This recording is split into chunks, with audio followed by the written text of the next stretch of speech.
So this is the pattern that they described for any stimulus, including drugs we'll see, that changes the way you feel. And what happens is if the stimulus comes on right here, this is time, comes on right here, you have this strong feeling. It could be the stimulus is jumping out of an airplane.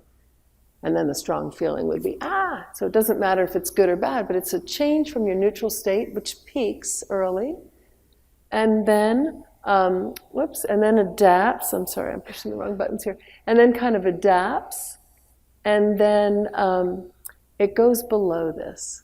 So if you were panicking at the airplane, then you feel relaxed. But with a psychoactive drug, if you feel a good euphoric feeling because dopamine is released, that kind of, you get used to that, it goes down a little bit, and then you always have this dip. And there is always a dip in dopamine and in other things after the drug.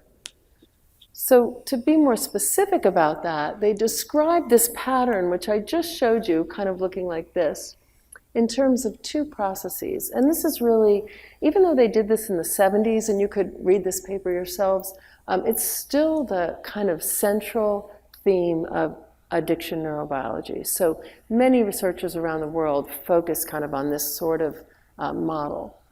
So they argued that the reason our experiences are like this is what we feel, the manifest affective responses, our feeling state, excuse me.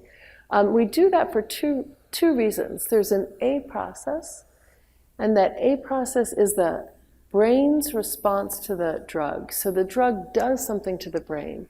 If it's cocaine, it blocks reuptake of dopamine, so there's more dopamine in the synapse. If it's an opioid or like a narcotic, heroin or fentanyl, it activates opioid receptors.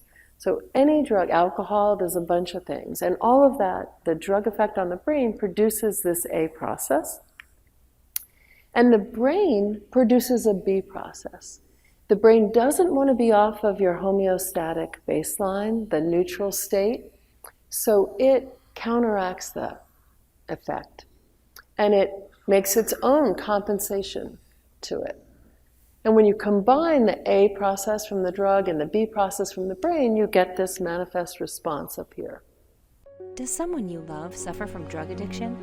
Accidental drug overdoses are the #1 cause of unnatural deaths. Don't wait until it's too late.